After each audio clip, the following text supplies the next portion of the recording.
Let's go, man. Well, hey, man. Welcome to the 21 and Up I.D Podcast. Yes, sir. Yes, sir. Well, let's introduce you. Isaiah Blackman, you let us know a little bit about yourself. Yeah. I'm like 25 now, approaching 26 years old. Born and raised in Arlington for most of my life. I was born, technically speaking, in Irving, but most of my life I spent in Arlington. Sports fan, obviously. Wouldn't be here if I wasn't. Just Dallas sports fan in general, all Dallas sports, even in the sports that I never really follow, like, FC Dallas and all that stuff. I mean, if they're doing good, I'm going to turn up for any Texas team. Married, beautiful wife, Celeste. Not any kids yet, but definitely am wanting to. But yeah, like I said, just kind of a Dallas, Texas native my entire life. Always loved Dallas sports and never going to change. As it should be. Yeah. Nice. Well, nice. Well, why do you think you started this? Like I said, just dedication and love for Dallas sports. We talk, anytime we're together, we talk sports for 20 hours. So, for sure. Why not record it and have fun? I've always wanted to do a podcast too. I've told you multiple times that, podcast has always been something I've always wanted to do. It's just, people be talking and then not be doing anything a lot. So this is the first time I have met with somebody that I trust that took action with. So I want to just, I like talking about sports. Why not share it with the world? For sure. I'll be honest, you're the one who gave me this idea. At first I thought it was just going to be, hey, we're just going to do a fantasy league with the people we have. And then that was it. And then, you came out, hey, man, I think it can be much bigger than this if we really put our minds to it good. And so I appreciate that you took the step forward because, like you said, it's always nice for people to take action in things, A lot of people don't. It's always, people talk a big game and then never live up to it. So and also too, I'm tired of being on YouTube. I'm tired of being and hearing all these analysts give these really horrible takes, bro. Yes, there are some egregious takes that we'll probably even touch on as we go through today, but that's part of another reason why I wanted to, because when we do catch a following, I need people to know actual takes, bro, because these media analysts are horrible nowadays. It's bad. Yes, it is. It is very bad. Bad. 100%. I feel that completely. There are some ridiculous takes in here, and we definitely will get on some of those and definitely let them know what we feel about those. People would be saying some crazy things. But yourself, bro, go ahead. Yeah. Okay, well, I'm Daniel Villegas. I was born and raised in here in Dallas, Texas. Yes, sir. Obviously, I'm a Dallas fan for everything. Dallas Mavericks, Dallas Cowboys, Texas Rangers, Dallas Stars, etc. Of course, I will support FC Dallas and any other Dallas teams. Of course, when they turn up, I don't want everyone to sit here and be a fake fan. For sure. But I'll be honest with myself. I do have a long-term relationship, and in 7 years now. Thank you, Veronica Rodriguez. Oh, yeah. And I have a beautiful daughter, Catalina Villegas. God bless her. Yes, she's very beautiful and loving, and she's kind of the reason why I've kind of started moving forward with, hey, if we have a plan and you got people that you can trust around you and do it, you got to move forward with it because, one day she's going to grow up and she's going to know who I am as a person, as a father, as a soul. And I definitely want her to be someone she can look up to, come to, and, that we can always figure these things out together. Yes, sir. Out here making moves. Yes, sir. What about you, bro? What's the reason why you want to do this podcast? You kind of touched on it a little bit, but, Yeah, for sure. Now, obviously, for the love of sports, man. Yeah. Like you said, we talk about it all the time when we're together, and I think we make some great points together. For sure. And I like that. A lot of people take things personally, and I feel like we don't. Yep. And that's really why I think I was able to move forward with you, because we can have a genuine conversation. It may get a little heated in the moment. Let's be real here. What's the sports conversation without a heated debate? You have to have heated debates. You have to. I don't think that shows passion, in my opinion. And if when you're willing to defend your take for whatever it takes, that's great. That's the kind of energy you want. And so that's why, like I said, at first it was really you who brought it to be bigger. At first I thought it was honestly, hey, we're just going to run a fantasy league together. Which is going to be fire. The Gauntlet Fantasy League. Yep. We'll definitely talk about that and have people on here for sure. From the league as we continue to grow. But yeah, that's mostly why I definitely wanted to. Like I said, at first, I'm not gonna lie, I seen it very small, and I'm glad that you opened up my eyes. Like, hey, man, I think if me and you put this together and we put in the action and time, just like we've done anything else in our lives, we can really make this work. And we definitely took that first step. A couple months ago, we've been talking about this for a couple months, and we were able to book this studio.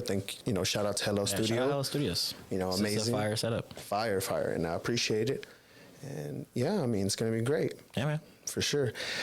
Want to get into it? For sure. Let's get into it. So, kind of just give a rundown of mostly be talking about, I mean, we're going to talk all sports, but we're mostly going to be focusing on the DFW side of sports, you know, born and raised here, got to represent our city, as you can tell.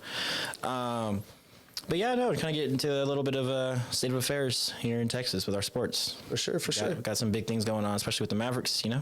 Oh, 100%. You know, let's be real, the biggest take right now is Luka MVP now. MVP for sure. There's been a lot of hip hop going around about that.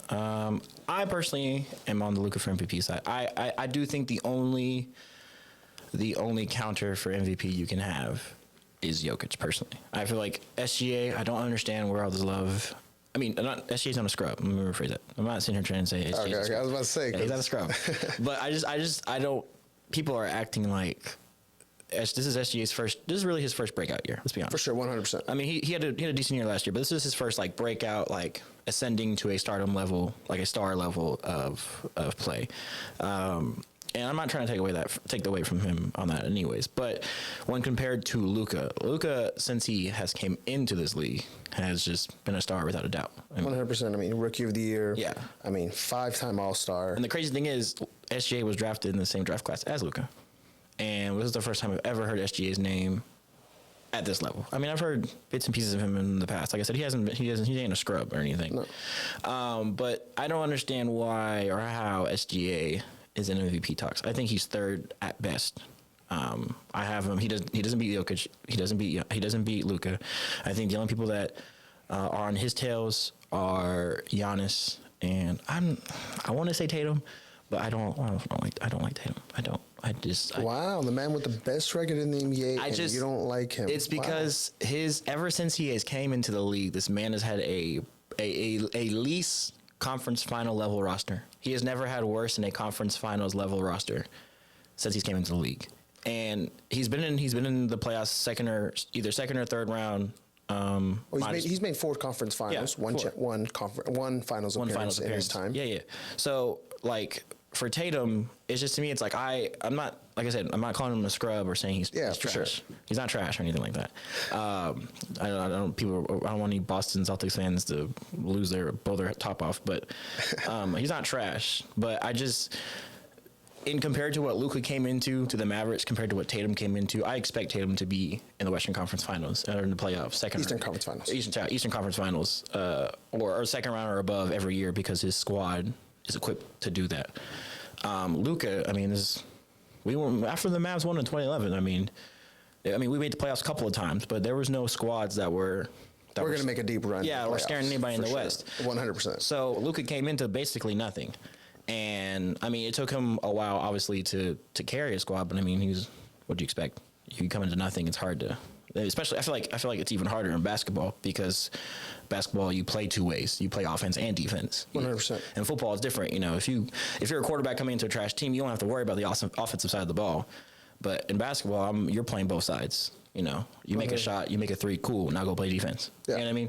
So coming into that and what he's done for this franchise, he's basically put Dallas back on the map, NBA wise. 100%. It's just I can't. I mean, Luka took a whole bunch of undrafted and late draft picks and undrafted people to the Western Conference Finals literally 2 years ago. 100%. I mean, so it's like, and Tatum shouldn't have lost that finals to the Warriors. They had a better that team was better than the Warriors. Wow. And the crazy thing is, Tatum played like trash too. He did. I mean, it was his first NBA Finals. I mean, I'm not giving him no credit. Yeah. I'm not going to say anything excuses. Yeah. But I mean, I still feel he was very young. I mean, let's be real here. In my opinion, most superstars, to get past that level, for example, LeBron, Jordan, they didn't win their first championship till about 27, 28 years old. Yeah. I mean, Kobe without Shaq didn't win his first one till about 28, 27 years old. So the thing is, though, Tatum's always had his Shaq, though. He's always had Jaylen Brown. And Jaylen Brown hasn't been a scrub either. That man's been balling out for the past at least 4 years, 3-4 years. Yeah, okay. And the thing that's annoying, too, is, like I said, with Luka MVP, it's just, and I generally do believe this, I just feel like ESPN does not want a European to win. They had to give it to Jokic because Jokic won the finals. I mean, when Jokic won the finals, it's... So would you say MVP is a regular season award? Because that's what I based off. I mean, well, it is. I mean, it is a regular season award. So that's what I'm sitting there saying. But I feel like the media wasn't giving Jokic his credit until he won an NBA Finals. Okay. And then when he won an NBA Finals, it's like you can't not give someone the credit if they win a ring. 100%. I mean, he's got it. Yeah. So you can't take it away from him. But But I don't know. I have Luka as my MVP just because I feel like with the squad he's had, Kyrie hasn't played 24 games. He's been out for 24 games this year. So he hasn't even had his Batman or Robin all season long. I mean, I see Kyrie as Superman, and Kyrie. I mean, Luka's definitely Batman. Yeah, or vice versa, however you want to put it. Yeah, I do agree. They're both their own. No one's a sidekick. They're both superheroes. 100%. They both can lead their own teams. Yeah, but like he hasn't had his second best player or his counterpart for basically like a third or a fourth of the season for 24 games, and he was still able to finish out fifth in the hardest conference. And that's the thing, too. As historically great as the Boston Celtics were this year, they played a weak conference, bro. No one in the East. Maybe a healthy Knicks would have given them a problem, but no one in the East has given the Celtics a problem. The only way the Celtics lose and don't make it to the finals if they do it to themselves. Well, I mean, I would sit there and say, I think what happened was the downfall of the Bucks. I mean, Bucks were 30-13 before they fired their coach. That's fair. And I think they made a ridiculous decision, in my honest opinion, by letting their coach go and hiring Doc Rivers. Especially Doc Rivers. If it was anybody else, I'd be okay. But the fact that it is Doc Rivers, come on, bro. Doc Rivers sat there and showed out multiple times. He's just not that coach. He's not. He's had multiple teams going back to the 2015, 2016. And they weren't even trash. I mean, 2014, 2015 LA Clippers, Blake Griffin, DeAndre, Lob City. Let's be real here. You can even talk about that multiple times.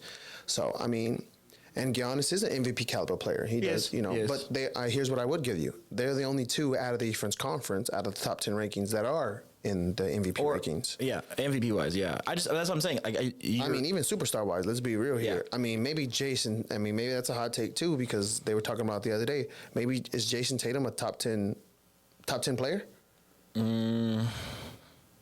mean, he's in MVP conversation right now, but I mean, I can name 5 players off the top of my head right now that I would take over Shire. Over Jason Tatum. I give him top 10. Yeah. I don't think it's. I think anything outside top 10 is a little disrespectful to him because, like I said, he's not a scrub. Okay, well, let me phrase that. Top 7, because that was the argument on that they discussed, and the analysts discussed that I can remember. I don't know specifically which one who did it, but I would say yeah, he's 7. I feel like if he's top 7, he's 6 or 7. Mm-hmm. He's not top 5. He's not top 5 for me. Oh, he's not top 5 for me either. Not 100%. He's great. He's a fantastic player. Like I said, I don't want to get it twisted. Jason Tatum is a good player. For sure. He's a great player. But yeah, top 5 is crazy for me. I don't know. I just feel like Luka has done more with less over his career. For sure. And now that he has an actual squad, literally everything has pointed towards. You mind grabbing that road and permission, okay? Oops. No, literally wrong one. Literally, Luka has done over his year has done more with less his entire career. And now that he actually has a real squad, I might have messed it up. That might have been my fault. Oops, we're having some technical difficulties here, it seems. I think I might have messed it up. We'll focus. We'll come back to it later. Okay. That's my fault. Sorry. No. Luka's done less with more with less his entire career, and it literally has proven itself because you give him a decent. This is obviously Luka's best squad in his entire career. P.J. Washington, Daniel Gafford, Derrick Jones Jr., Kyrie, like Dante Exum. I mean, this is Luka's best squad he's had his entire career. And everything about it, from a number standpoint, from a record standpoint, from an advanced stat standpoint, literally supports that. You give Luka a squad, he's going to be dangerous for sure.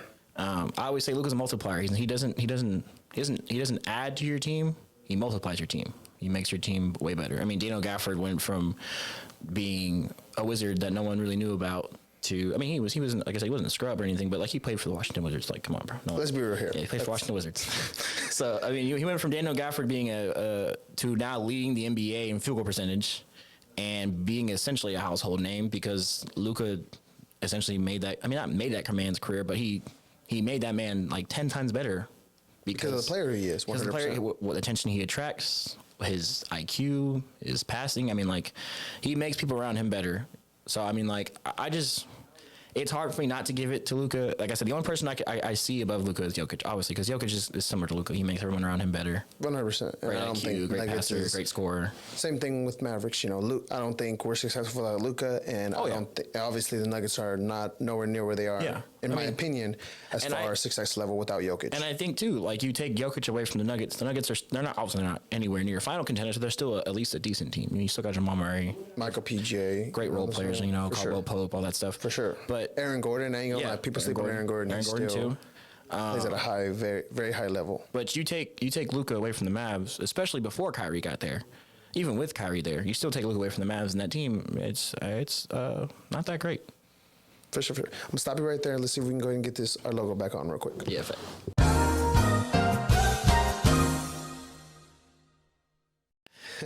Yeah. No. So anybody else? No, there's no reason that Luka shouldn't get it, other than, hey, Jokic is obviously having another fantastic year. Yeah, and the thing is too, like, but I'll be honest, I don't think they're going to give someone.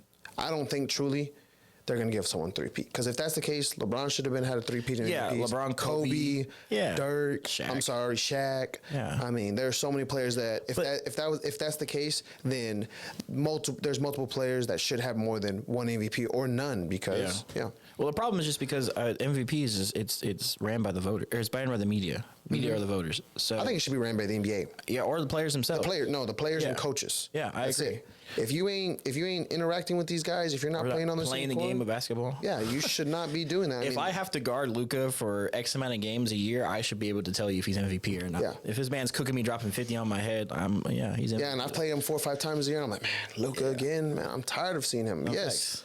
Yes. I mean, that plays into me. NFL does top 100 players. It's based off the players and coaches. Yep, I agree. I don't think it should be no different. I mean, and every year I think they pretty get it solid on. I just don't understand how you can give the MVP to a group that is narrative driven. I mean, the media is narrative driven. 100%. They make stories for clicks. Oh, of course. They don't make stories about the game. So why am I giving these prestigious awards to guys that create narratives? That makes no. I just don't understand. I mean, I do understand. Yeah, that creates clicks. Yeah, but I don't understand. Like, for the sake of the game, I don't understand. I think most thing with media nowadays, it's not to be right. Denzel Washington said it once. Everyone wants to be first, exactly. And it's like their job is to be authentic. Not first, because then that's when you get misinformation out there and you get people clickbait, and then you get people having crazy heated arguments that have turned out unnecessary because a hot take or because someone said this or something. Yeah, no, it's crazy, bro. I mean, even speaking of playoffs though too, we got the Stars in the playoffs as well. Oh yeah, speaking of NHL, NBA playoffs coming up, NHL playoffs. Shout out to the Stars. At the same time, chance to take the West today. We're facing the St. Louis Blues. So if we win today, home ice all the way. Hey, that would be nice. That would be nice. I don't follow much of the Stars closely as I do the other teams, but like I said, all Dallas sports, no matter what. But I know we have been nice. I mean, it's been a while since we won a chip, 99 since. Yeah, the year I was born. Shout out. But we're 0-2 since. We did make the conference finals last year though. So Vegas Knights. But I feel like this is our first. Not our first real chance in the last couple of years. Obviously, we've been twice, but I feel like this is a good year for us to take that step over and become a championship, contending team. Yeah, we have a lot of, and the thing is too with the Stars is we have a lot of young players too that are doing it for us. I mean, I know Stars also draft well as well too. I mean, NHL draft doesn't get that much love, but we do draft pretty well. So I mean, like I said, nice squad this year. I really do think this is a good chance. Obviously, I want to avoid the Vegas Knights. Yeah. The Vegas Golden Knights, because they did genuine sweep us last year. Yeah. So, and also they're the kind of the boogeyman of the NHL. Everyone, it's the joke going around the NHL I've seen is it's everyone versus the Vegas Knights, like just a genuine hatred for them. I just don't want to play them. I mean, they have our number, and they're a championship level team. They won it. Well, I don't think they repeated. I know they won it obviously last year, but I don't know if they repeated. Definitely something we'll look into going forward. But I just know they've been in the mix as the dangerous squad because they're one of the newer franchises that were expanded franchises. Okay, I know. They're very new. Definitely got to get more into hockey. I mean, I like going to hockey games. Give me no doubt. Hockey games are fun, bro. Regardless if you follow hockey or not, going to a hockey game is a must. Especially 100%. A Dallas Stars game. In any professional sport, I'll be honest, I don't watch much soccer either, but best believe I've go to a soccer game and we will go crazy. Baseball, bro. Soccer fans are probably one of the most especially when you get into the country side of it, I play for Argentina, I play for bro, soccer fans are some of the most diehard. If I'm being honest, man, when I was seeing, what I mean is, and it's going to add on to what you're saying, is, man, as American fans, we're boring. We are. Yeah, man, I'm not gonna lie. I remember when it was the Jokic, he was talking to Jokic, and they're like, how do you feel about the Miami fans? But he's like, I play in Serbia, brother. Yeah, and then they show a thing, I'm saying, and they are live. I mean, I feel like because for us, I feel like for us, it's more of like an entertainment thing, but for them, it's more of like a pride, like passion, loving. Like for them. Playing for you're playing for our country. For sure. So I mean, we feel the same way about that. I'm playing for Dallas, but like at a city level, it's not that much pride compared to your whole nation. If I'm playing, well, no, I'm not talking to you just on the country level. I mean, on the even the professional sports level. Yeah, I mean, but I just feel like that's the reason why it's more of a pride thing for them. It's not an entertainment. For sure. I mean, obviously there's an entertainment aspect for it too, but for them, it's more of like, I'm repping my city, I'm repping my nation, I'm repping my country. Like, you better win this, or I'm sure. You know what? Perfect example. I mean, maybe switch over to MLB a little bit. Yeah. When we were, when Rangers made that run last year, man. I mean, we went to what was it? Game 5. Game 5. Unfortunately, they did lose. Yeah. At home, but I mean, you walked in there, and I mean, Game 5 or Game 6, I can't remember, but it was one of those. For sure, we were definitely at home, and it was against the Houston Astros during the American Airless last year. So it was Game 5 because Game 6 we were home. Okay. Oh, yeah, no. Game 6 we were in Houston. I forgot. Game 6 and 7 were in Houston. Yeah, baseball's different. They do their stuff differently. Yeah. But so Game 6 and 7 they were out there in Houston. Shout out to the Rangers, on the first World Series. Game 4. It was Game 4. Yeah.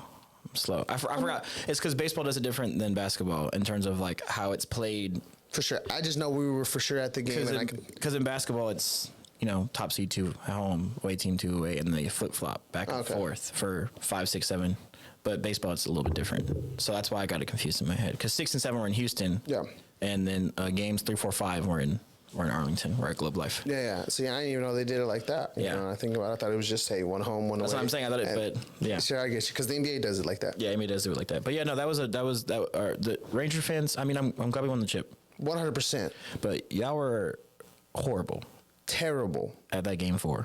100%. I'm not gonna lie. And the thing is, we had a chance to win that too. I mean, it turned out to being a blowout at the end, but in the beginning part, it wasn't a blowout. I mean, here's what I'm sitting there saying.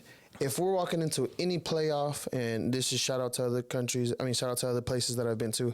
If we're in LA, if we're in Philly, just like I was telling the Texas Rangers fans, they're screaming off, that floor is shaking. Oh, yeah. And I'm sorry, but Texas Rangers fans were sitting there. Wow. And it was like if it was just a normal Tuesday, and it's like, man, we have a chance to sit here and do something we've never done. Bro. And I mean, maybe I'm a little bit more passionate because I watched these guys lose 2 World Series back to back as a kid. And it was probably some of the most heartbreaking moments in sports for me. Like, man, I'm not going to lie. I fell off of baseball after 2011. For sure. I was, it was trauma, dog. I didn't want to give trauma. I was like, man, we got there twice. I mean, and one play away, one out away, and it's Twice. and you fall short. And as a kid, that messes with you when it comes to your sports team. You're heartbroken. So freaking David Freese.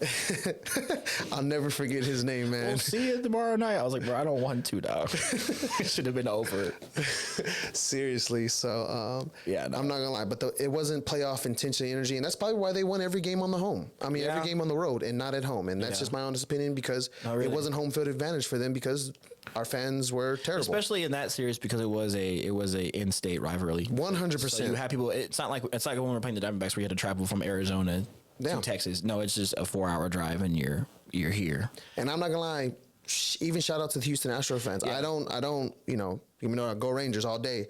But man, when I looked on the TV watching their games, I mean, they were shaking them towels. Yeah. They were jumping up and down. Every time Garcia stepped on the plate, it was boos. It was hardcore. Like you could feel them shaking through that TV. Yeah, and I know Ranger fans hate Altuve, so I don't understand why there wasn't the same energy for Altuve. And that man is a beast. Give me no doubt. Most home runs I wanted to distract him as much as I possibly could. Every time he stepped up to the plate, man, I was nervous, and it just like if you could. Sounds weird, but you could hear a mouse fart in there. It was so quiet. Yeah, no, it was bad. We even got yelled at before standing and cheering. Yes, like how I'm a passionate fan. You're going to get mad at me for enjoying a game that I love, and I'm going to give everything I got because those were expensive tickets. Yes. I mean, maybe not for for people, but for us, I mean, we had to sit out there and plan for that and adjust to that. And, we wanted to sit there and get our whole money's worth, and we worked hard for it, and we definitely enjoyed it. Shout out to my boy Zay. He did take me. And it wasn't a regular game. It was the ALCS, bro. We were a series away from. Yeah, it's not like it was the first round. Yeah, or even if it was first round, for real. It's the fact that it's a playoff caliber game with the potential of going to the World Series, and you're sitting here being like, I'm trying to watch the game. Yeah, me too, bro. I'm trying to see us go to the World Series. Like, what are you talking? I mean, we weren't gonna win. We weren't gonna go to the World Series to win the game, but like, I'm trying to see us take one step closer to going to the World Series. So for sure. It's like, bro, what are you talking about? That was crazy to me. I to this day I still understand. That's why I love my favorite playoff atmosphere is Mavs, because I don't know if you've ever been to a playoffs match. Man, I've never been to a Mavs playoffs game, man. Playoff I need game. To. I went when me and Celeste went. We went to the you went to West Conference Finals. It was game 1 against the Jazz. Luka didn't play. I went to that game. Bro, we lost that game, and it felt like we won because the crowd was so into it, bro. Yeah. Like, I'm telling you, like, Mavs fans, and probably the same energy. Oh, it was the same energy because I've been to a Stars playoff game, too, against last year against the Minnesota Wild. Bro, everyone's your best friend at those games. Oh, 100%. Bro, like, Luka hits a 3, Pavelski scores a goal, or whatever happens, bro. Like, I don't know you, but you're my brother from another mother. You know what I'm saying? Like, for sure. And just the energy there is in American Airlines Center is unmatched, bro. And I think it's because it is so much smaller. Yeah. That like, cause we both went to the Cowboys playoff game. Yeah. And like, it gets loud in there too. It's crazy. Still my opinion, I think the the Dallas Cowboy playoff game, in my opinion. You haven't been to Dusty? I've been to a Maverick game a Maverick playoff game or an NHL playoff game, but I did go to experiencing basically all of them now, bro. Mavericks playoff is different, bro. It's cause I just feel like it's just a game, bro. The game of basketball. It's so back and forth, high energy. And whenever teams are trading back blows back and forth, bro, it's different, bro. I can see that. It's different. That Cowboy. I've got to see the 2 playoff wins we do have. See, I've been to a playoff loss. I went to the first round against the Niners at home. So. Oh, I'm not gonna lie. I'm sorry for that. I went to the Detroit Lions. My boy, shout out to Boy Romo. That was the one I got to see. Oh, yeah. And then that strip second. Dak against Seattle. When my boy made that great third down run. That's my favorite Dak play of all time. Oh, 100%. That's for sure. I love it, man. I was losing it. I was at my friend's house watching the game. I was going crazy. And that's what you sit there to say where you have that atmosphere. Of course, you have your best friends there, but you got a guy who sat there and was like, Russell Wilson had made a running player in the game. He's like, yeah, that's my quarterback. And as soon as Redact did that, I was like, yeah, that's my quarterback. Yeah, exactly. Nah, bro.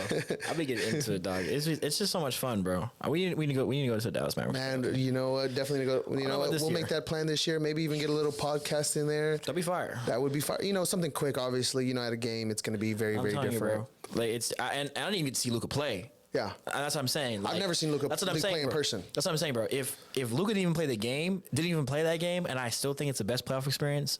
I only imagine if Luka plays, bro. Oh, wow. Oh, okay. I thought you meant you didn't see Luka play. Okay. He was hurt game 1. Wow. That was that Jazz series. He was hurt. Yeah. I didn't see him play in that playoff game. I've seen Luka play, but I haven't seen Luka play in the playoff scenario. Gotcha. So if that's my favorite playoff experience and Luka our best player didn't even play, like, bro, I'm telling you, Mavs playoff games are different, bro. I definitely, we'll go to one this year. Yeah. But no, Rangers, though, winning it all was fire. Oh, 100%. Yeah. Fire. But atmosphere at the Rangers Stadium, Global Life, was not there. I'll tell you right now. And that's 0 for 10. 0. And it's straight 0. Playoff baseball is one of the best playoffs. Yeah, I'm not gonna lie. Like I said, we were so hyped that, like we said, we got told, hey, like, we're trying to watch it. Like, okay, but the guys next to us, though, were fire. They were fire. Shout out to them. I don't know who they are. If you see this podcast and you recognize our faces from the ALCS game 4, bro, y'all were fire. Y'all were fire. Appreciate that. They were high-fiving. That's what you should say. You weren't there. That guy next to me was the only person who was there that can verify that I called that Corey Seager home run. Oh, no. It's when I had left to the bathroom. Yeah, I left to go to the restroom. Man went to the bathroom. It was when Corey Seager hit a home run, the dudes that were next to us, I literally was like, hey, bro, I'm calling it. And I knew in my head I should have recorded it. I knew. Yeah. I was like, bro, I'm letting you know right now, bro. I was like, what? I'm like, bro, Corey Seager's finna hit a home run. I'm telling you. And then he hit it. Bro, I was like, I was going crazy, bro. It was fire. No. Nah, I can believe. I heard I hurry up and zoomed to my bed. Yeah, bro. Grabbed a little squig of water. It was fine. Ran out there. I literally called, bro. That's one of my favorite sports memories is calling that because that felt so vindicating. I can bet. And I'm shout out to Corey Seager. Coming to the Rangers, bro. Appreciate that, man. To this day, bro, I'm jealous of Rob. That man went to Game 1 of the World Series. Wow. Shout out to Rob. Hey. Witnessed the Corey Seager tying home run and the Garcia walk off. That's like crazy. That's like I don't care what happens from here to the end. That's like that's all time sports moment for him for sure. It has to be. Oh yeah. Well, the man did take him and his family to the ring ceremony this past year as well. So I mean, That's fire. You know, I don't know. I ring ceremony was fire, but I there's nothing compared to Well, I'm just saying, you know, another memory that he has. For sure. And then, you know, shout out to Sam. You know, I know she'll watch this podcast. You know, she being a Chicago fan, she got to see them play as well. Yeah, that's cool.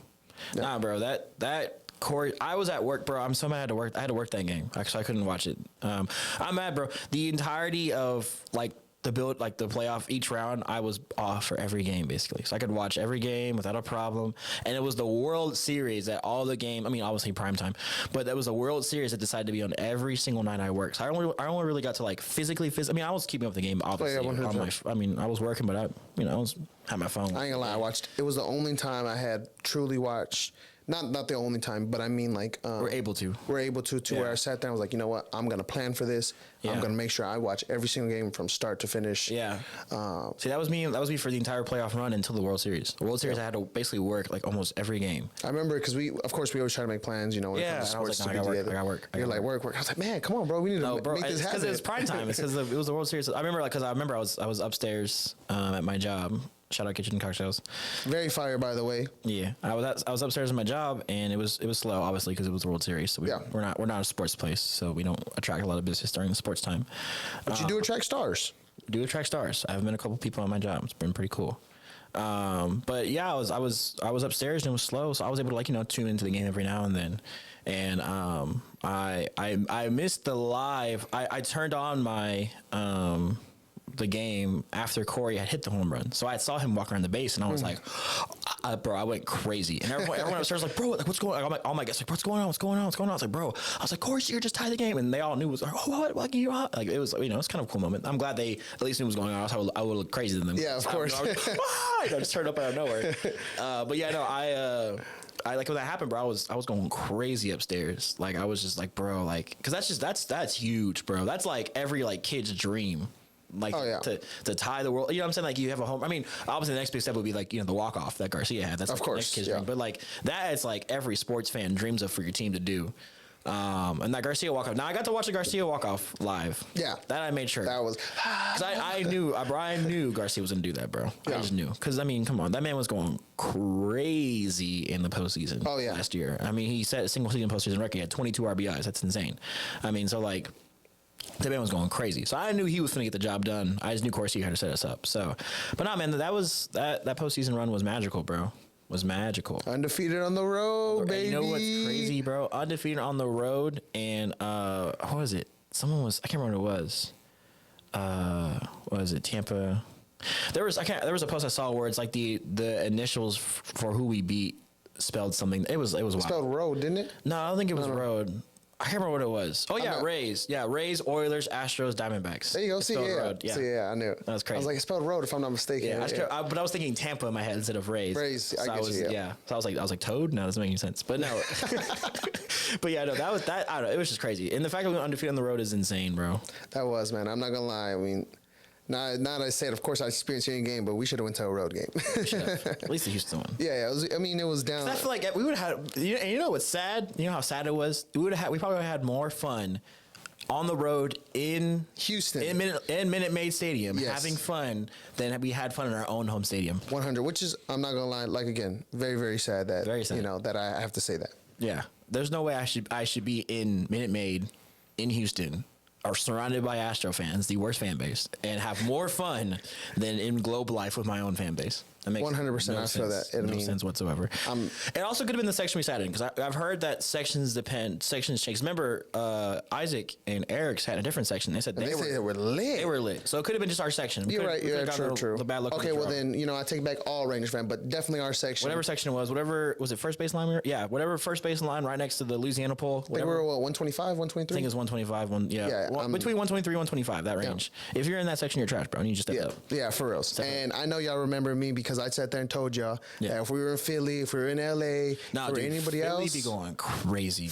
I'm not gonna lie, you shouldn't feel comfortable when you walk into a stadium. We can go ahead and go over to football right now. If you walk into a Philadelphia Eagles stadium with a Cowboy, any Philly team, you're going to be uncomfortable, and that's the way you should feel. You should not. You're going into someone else's house. Yeah. And I'm sorry if you're the opposite team. I don't mess with you. Yeah. I don't like you. Especially I want you for to a feel rival. uncomfortable. Especially for a rival. It'd be different if it was it's just like, you know, we're just playing the Vikings. I don't care. But no, if I'm playing the Eagles, bro, no. I want you to be uncomfortable all day long. 100%. It's other words I can't say, but yeah. Of course, yeah. Nah, because I went last year. Oh, you did go to the Philly and Cowboys game. Speaking 2 years ago now, I went to the Philly Christmas game we played where Jalen was hurt and it was what's his face? Oh my God. Mustache. Minshew. Gardner Minshew. Gardner Minshew. It was Gardner Minshew. I went to that game.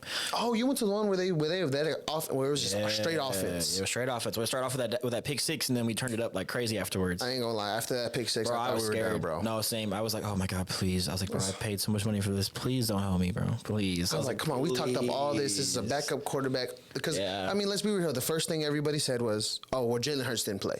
And see, the thing is though. It's yes or no. I do think the game's closer. I still think we win that game if Jalen does play. I think we just win because we're at home. I'll be honest. Yeah, because we play better at home. We play except for when we need to. Yeah. But yeah, no, that game was crazy, bro. And like I said, like, you know, Philly fans, they're horrible, and we made sure to let them know they were horrible. Now, to be fair, if you're watching this podcast, the Philly fans that sat next to me, y'all were cool. They were respectful. Yeah. That was the first time in my life I've ever been. Because, bro, when me and Celeste were walking up the stairs, and I saw who was next, I was like, bro, it's gonna be a long night, bro. I got Philly fans right next to me. Like, it's gonna be a long night. Long night, yeah. But they were cool. They were really respectful. Like, they were giving props where props was due. They were showing love to Dak. I was like, wow, I've never, like, y'all are rare. So, like, it was very, like, all right, cool. Like, it wasn't like a F you. Like, no, it was very like, oh, like, it was something, oh, you know, that was good. That was nice. I ain't gonna be mad. Sports. It was a respectful thing. But everybody else, they were horrible. I was making sure that they knew that, like, hey, bro, like, nah. And I was very proud to start a Philly suck chant. That was like a lifetime goal of mine. Yeah, I started. We definitely need to attend more games together. I know we watch a lot of games together. Yeah. We definitely need to attend some more games. We're gonna have a great time for sure. And it'd be easy. I feel like it's easy to go to like the Mavs, the Rangers, because you know Jerry will be charging. Jerry do be charging. Because I had some borderline nosebleed seats, and them hoes were like $300+ each. Yeah. And I was like, come on, Jerry, like, bro. But I can pay the same money. I can, you know, drop $700, $800 and get some really nice seats at a Mavericks or Ranger game. 100%. Yeah, I mean, and that's even with playoff stuff sometimes. Because the Mavs playoff games I took Celeste to, they were only like 800, I think 850 total. So like, that's good for a playoff, you know, implication game. So, but yeah, no, we definitely need to attend more. But as much as I enjoy Cowboys games, I don't know how I want to go to one this year. I'm not gonna lie to you, bro. Man. Because what they're doing right now is atrocious. They're not doing nothing. That's the problem. Yeah. And I mean, here's what I sit there and say. I mean, if we've gotten this far and we've been the same consistent team, I mean, I've said it many times. I don't think it's anything that we're going to be able to do in free agency. Oh, yeah. It's not going to be anything we're going to do in the draft. It comes down to how we're ran and who we're ran by. And nothing against Jerry, but I mean, you're just past your prime, bro. And I think it's time for you to step back and. The thing is, he has stepped back, and it's still Stephen Jones is carrying the same legacy. Well, the Joneses just in general. Yeah, it's a Jones family. Yeah, for sure. And I mean, y'all have had some great success in picks, and you know, for short-term success, regular season success. Yeah. But you know, that doesn't matter. I mean, obviously, when you know you have the star on your helmet, you know, of course, our expectation. And I'm not a delusional fan saying this ain't every year is a Super Bowl. No. Yes. I don't understand. I think, and that's the problem, bro. I don't understand I understand where that narrative comes from, but that narrative comes from like the bandwagons, bro. Yeah, because I promise right now, as a fan, I do not think every year's.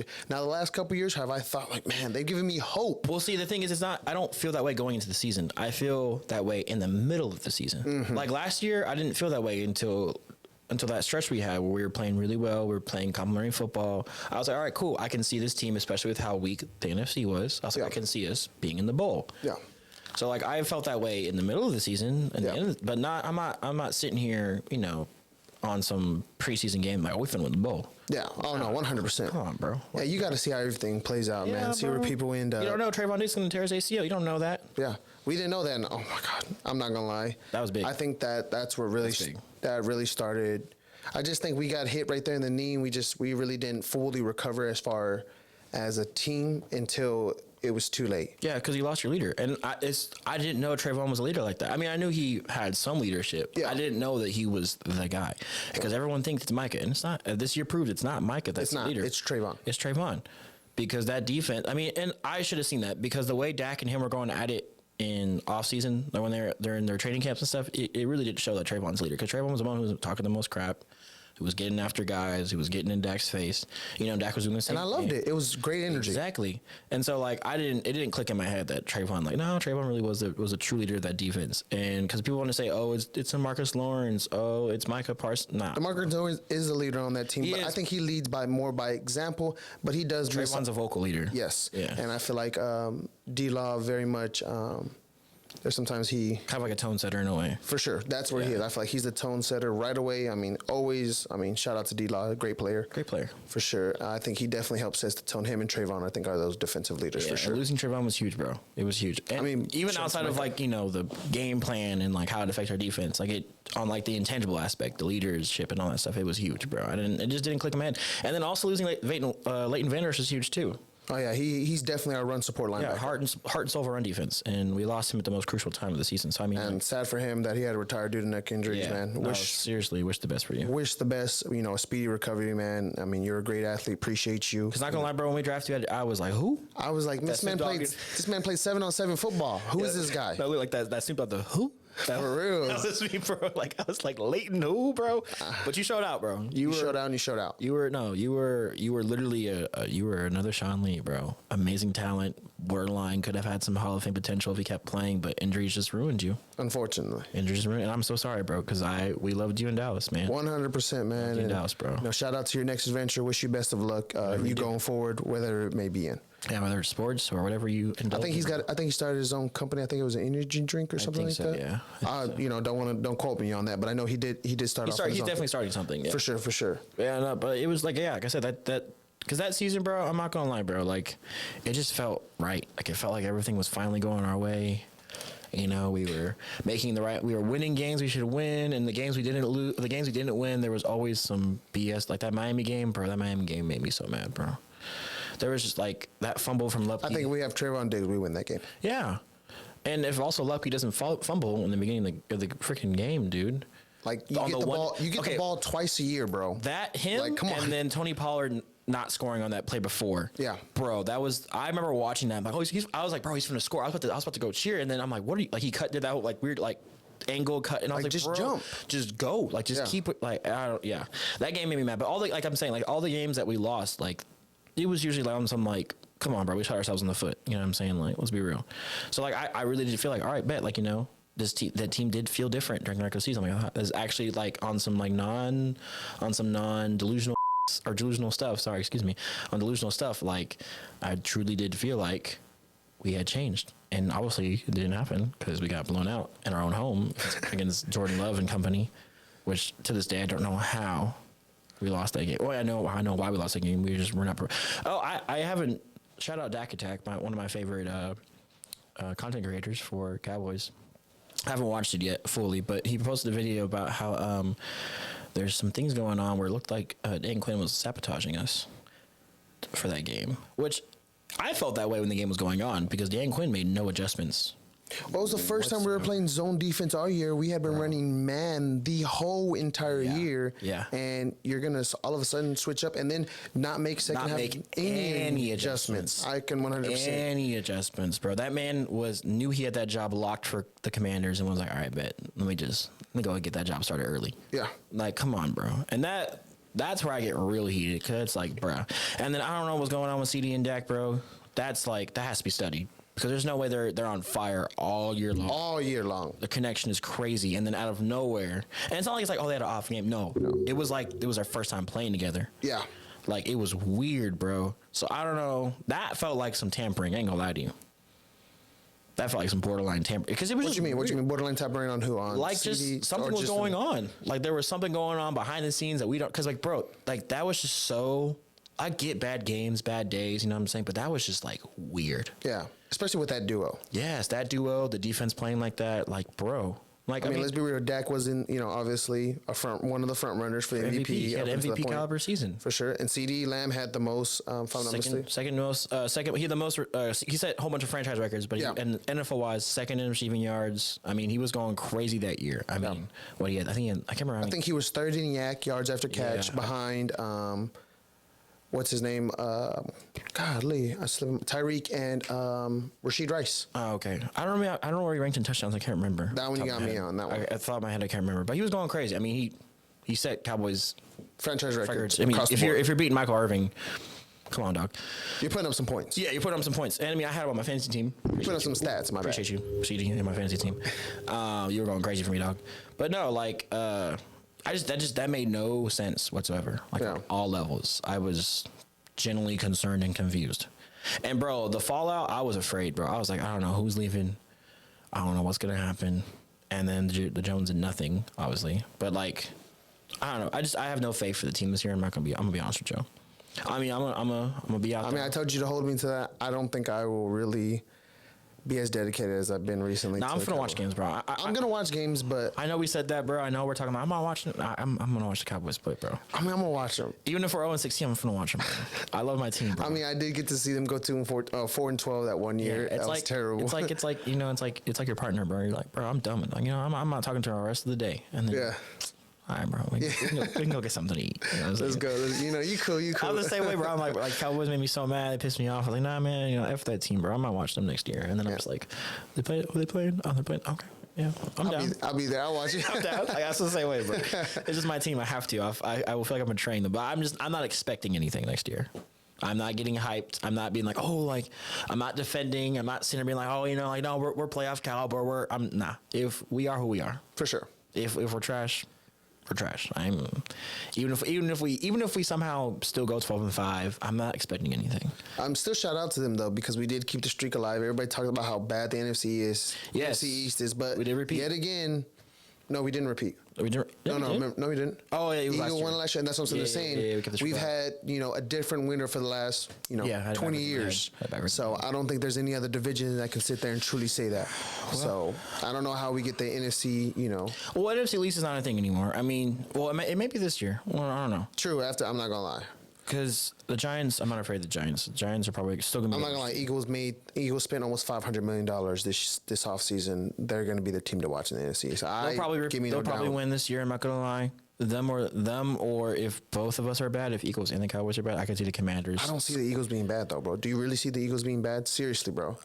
Their downfall was also pretty suspect, too, bro. It was. I mean, give me no doubt it was. But I'm not going to lie behind that. They still got most of their offensive line, except for, obviously, they lost a big key part. I don't think that tush push is going to work as much. No, for sure. Yeah, without Jason Kelce, no. I think he was the reason that, for sure. Let's be real here. He a dog. That's a dude. Shout out to Jason Kelce. Give me no doubt. I wish you weren't an Eagle because I would love you more. But I wish you weren't an Eagle, but you are I played offensive lineman in high school. Yeah. Shout out to you. Yeah, beast at that position. I don't know. With the Eagles, it's just they had the same exact problems we had, bro. It's a culture thing. I mean, that implode, there's no other excuse besides the culture wasn't there. I mean, you heard reports about Jalen not being a great leader, being unapproachable, kind of being a diva. So, I mean, like, I just feel like they're in the same boat as us. I feel like they have all this talent, but that culture, and then even with their head coach, I mean, Sirianni? Yeah, that was a big culture thing going around too. And then with their offensive coordinator going on, whenever they had what was his name? Because they got rid of Stanley, whatever his place went to the Colts. The offensive coordinator. But I can't remember the one they got after him, whatever his name was. Nah, you got me on that one. The black dude, I can't remember his name. But I mean, there was beef going on with him and Jalen too, and him and AJ Brown. I mean, there was a lot of inside beef going on with the organization. So I mean, I think they're in the same boat as us. I mean, I think they have a better culture slightly than us, just because of how they approach things. Because Philly's a very dog mentality state. You know what I'm saying? So I feel like they have a little bit better of a culture than we do. But I still think they're in the same boat as us. Where I don't think they're going to be as good next year, bro. They might win the division just because the rest of us are that bad. But I can see them also imploding too, and I can see the Commanders having. You remember the year that the Commanders won the division? They won like 8. They were like 8-9 or something. Yeah. Like I feel like it's one of those years. I feel like we're all going to be kind of just bad. Yeah. And whoever is not as bad will win the division. I can see that. So I mean, the Commanders made some nice moves. In my opinion, it's going to be Giants, Commanders. Well, Giants will be last for sure. Giants, Commanders, Cowboys, and then Eagles. That's my prediction. 1 through 3. Way too early prediction. Yeah, way too early predictions. 1 through 3 you can kind of mix around, but Giants for sure are a lock at 4. They're trash. Unless Daniel Jones just becomes this. Tom Brady. Yeah, I don't. No. They messed up hard with that one, bro. I'm not gonna lie. And the fact that they still signed him was what blows my mind. Yeah. And then you let the reason that he even looked good go. Yeah, and there was just no proof to sign him that much. Zero. He only made the playoffs that one time. Yeah. And I mean, they had a good year that year. I'm not gonna hate on them or anything. They had a good year that year, but like that wasn't enough to be like, oh, franchise sign him. $200 million contract. Yeah, I'm not sitting here 5-year, $200 million contract. They shot themselves in the. I don't even know why they drafted him in the first place. I remember exactly what I was doing when they drafted it because one of my homies when I was in college, he was a big Giants fan, and I remember him being like, "What?" Yeah, like who is this guy?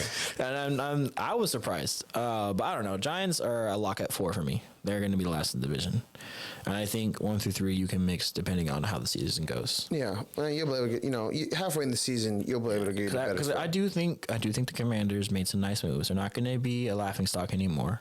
Because even this past year, the Commanders weren't a bad team. Yeah, they're a couple of pieces away from at least making the playoffs. Not making any sort of run or anything, but they're a couple pieces away from making the playoffs. So I think people handle the Commanders a little too much. They're a good squad. They've always had a good defense, and they're getting some good offensive weapons now. I still don't understand why they traded their Marcus Sweat. I think they're just building up for this year. I think they wanted Caleb Williams, or they were trying to get Caleb Williams, or set themselves up to bring. I don't know. I just feel like they were trying to just set themselves up for Caleb Williams because they made it very apparent they want him. So I wouldn't doubt it. I mean, if he's in there, I think he can be a difference. I don't think Caleb is going to be good. I think he's going to be bust. Wow. Personally. Is that way too early prediction, or is that you're standing on that right now? I'm standing on that just because history proves USC quarterbacks rarely ever do good. In the NFL. I'll give you that. I can't name you one besides Mark Sanchez, the 2 years he had Sam with Darnold. the Jets.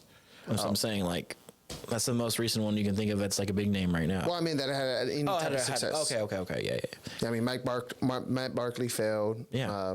What's his name? And the thing with Caleb Williams is he hasn't even done anything in college either. He's fallen in all the big moments. Yeah, if I'm not mistaken, he's never been to the college in a college playoffs. That's what I'm saying. So it's like, I get it. It's just probably notifications.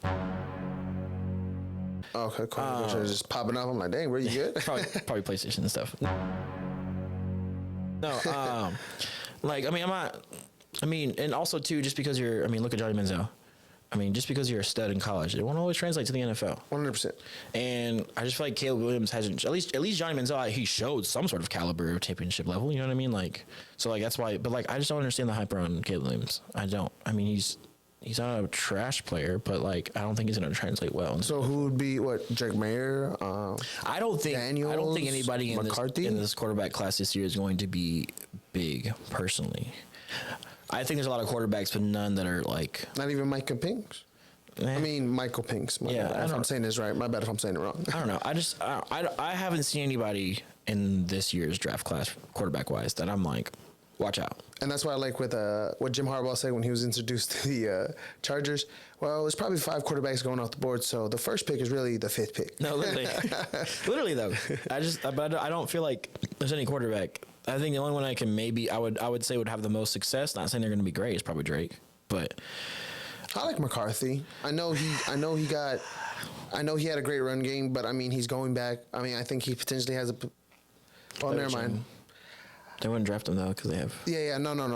That was my fault, and that's where I was coming back on. That's why I was like, hold up, no, that was wrong. They have. Yeah, but I think he showed poise, and I think what I mean by that is that he realized okay, I don't have to be, I don't have to be the guy on this team, and I think that's a lot for. To me, I think it shows a lot of maturity in a college quarterback to understand, okay, well, this is what I got to do right now for my team to win. Yeah. And was it handing off the ball a lot and relying on the defense? Yes, but, it worked. And he got a championship. Now, I'm not saying that's going to relate exactly what you said. Yeah, it's not going to translate. But I think that shows poise and leadership that, he's willing to do what it took for the team. He wasn't worried hey, well, I want to pass the ball 300 yards a game. And also, too, with the NFL, you got to think about it, too. Everybody that you're playing against is good, if not better than you. In college, it's not true. You got some bums. Not going to lie. On a athletic level, I will say they're not bums. They're faster, stronger, better than me. But in terms of when I'm comparing you to the NFL, I just think, and it was crazy because I was just watching a video on it the other day that just how good the separation gap is. Yes. It gets That's what I'm smaller saying. You get to the smaller. NFL, it's like this. It's like this, bro. Everybody was great. Everybody was the number one recruit. Everyone exactly. In college is different. You know, you have the guy that's like, oh, you know, I got my little scholarship from blah blah blah blah. I play this, but no, there's people in the NFL. It's like, no, yeah, I was. You know, top 100 prospect. I was top 10 prospect. Like, there's people that are just as good as you are around you 24/7, and you're going against those people 9 times out of 10. Yeah. So that's why I'm like, I don't know. For McCarthy, it's just hard for me because it's like, you had a great defense, you had a strong run game, you weren't really relied on as much to make certain throws. Yeah. You needed you to, and when you're in the NFL, we are a very pass-happy league now. Yes, 100. Well, more offensive driven. Yeah, offensive driven, and then if you want to get specific, there, like I said, we're a very pass happy league. Yeah. So it's like you're gonna have to make a lot more throws, bro. And I just don't know if I'm comfortable with him being that guy in that moment. I can see that. I mean, I can see him. What I can see, like I said, a late backup, backup quarterback for year 2, and then do kind of like not saying, obviously Jordan Love was drafted in the first round. Yeah. Not saying that McCarthy goes first round, but if he does, I could see him maybe potentially falling into, that position somewhere. I don't think he'd be a starter right away. Yeah. I think if he does, I think his best. Well, depending where he goes, I mean, he goes from that easy quarterback, he may be a starter right away. For sure. But I mean, to maybe get a couple years under a starting quarterback, not saying anybody great, but Yeah. Experience is experience. Yeah, experience is experience. And I mean, it could benefit him very well. Yeah. And when it was time to make throws, he did make the throws, and he didn't turn over the ball a lot. So, I mean. Well, he didn't have to. Yeah, he didn't have to.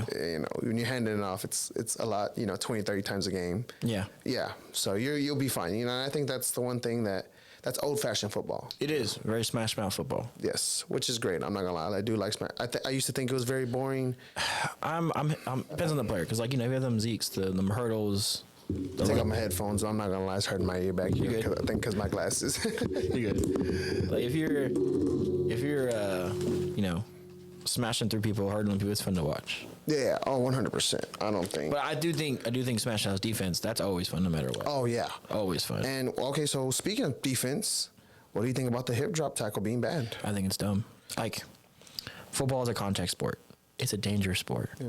Everybody who plays football knows this. Yeah. True. They know when they sign up, I'm going to be colliding at high speed with big people, with strong people. Who are trying to, take you out. Yeah, take you out. So you're a defensive-minded player. I mean, I was offense, so. Yeah, I played defense. I played DN. My goal was to destroy you. Exactly. Straight up. Your goal was to stop me from destroying you. Like, all right, well, he wanted to try to get my quarterback. I'm going to do everything I can to make sure you can't do nothing against my. So it's like I understand why the league's doing it to prevent injuries, because injuries are definitely rough, especially in the NFL. They're very rampant, but at the same time, it's like you're taking and career altering for sure. And you're taking away from the game so much where you're not allowing players to be players, to be great. Yeah.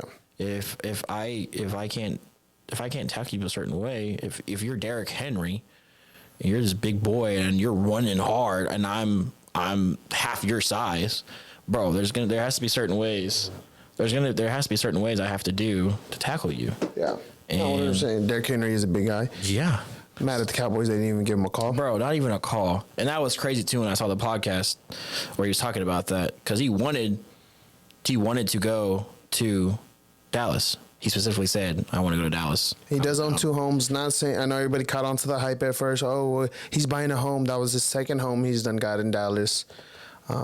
So yeah, now he literally wanted to go to Dallas. I did catch it too for a little bit. I ain't gonna lie. What? I caught on the hype. I was like, oh, remember I sent it to you. Well, I was hyped because everybody, not even outside the whole him buying a house, all of the media, all the inside guys were like, no, Derrick Henry he's expressed multiple interest.